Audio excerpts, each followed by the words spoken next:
Percy worked hard at the new harbor. The workmen needed stone for their building. Toby helped, but sometimes the loads of stone were too heavy, and Percy had to fetch them for himself. Sometimes he'd see Thomas. "Well done, Percy. Sir Topham Hatt is very pleased with us." An airfield was close by. Percy heard the airplanes zooming overhead all day. The noisiest of all was a helicopter.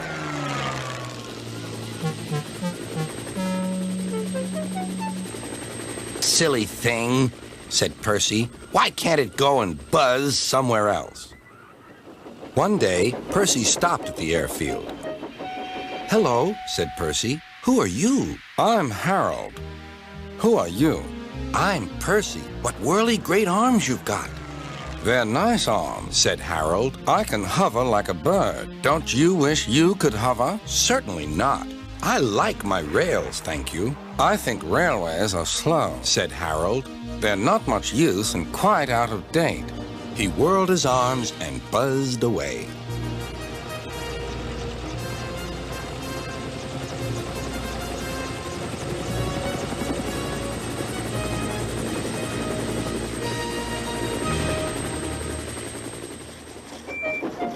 Percy found Toby at the quarry. "I say, Toby, that Harold, that stuck-up whirlybird thing, says I'm slow and out of date." "Just let him wait. I'll show him." He collected his freight cars and started off, still fuming.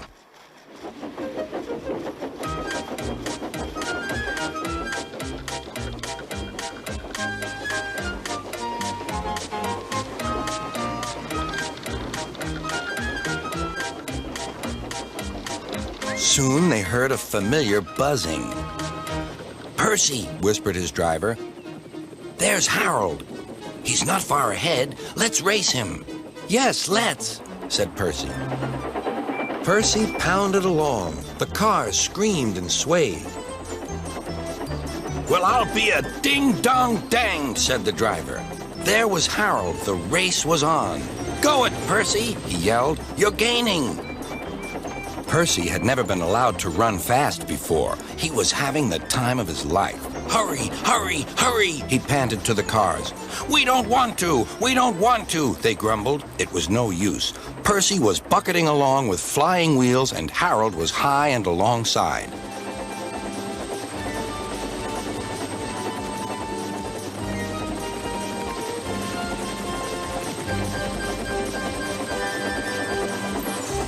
The firemen shoveled for dear life. "Well done, Percy," shouted the driver. "We're gaining. We're going ahead. Oh, good boy, good boy."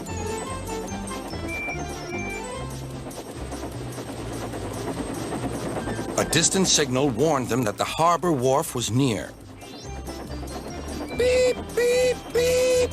Brakes, conductor, please." The driver carefully checked the train's headlong speed. They rolled under the main line and halted on the wharf. "Oh, dear," groaned Percy. "I'm sure we've lost." The fireman scrambled to the cab roof. "We've won! We've won!" he shouted. "Harold's still hovering. He's looking for a place to land."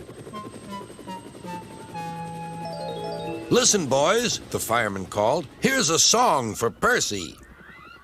Said Harold the helicopter to our Percy, "You are slow. Your railway is out of date and not much use, you know. But Percy and his stone cars did the trip in record time, and we beat the helicopter on our old branch line." Percy loved it. "Oh, thank you," he said. He liked the last line best of all, and was a very happy engine.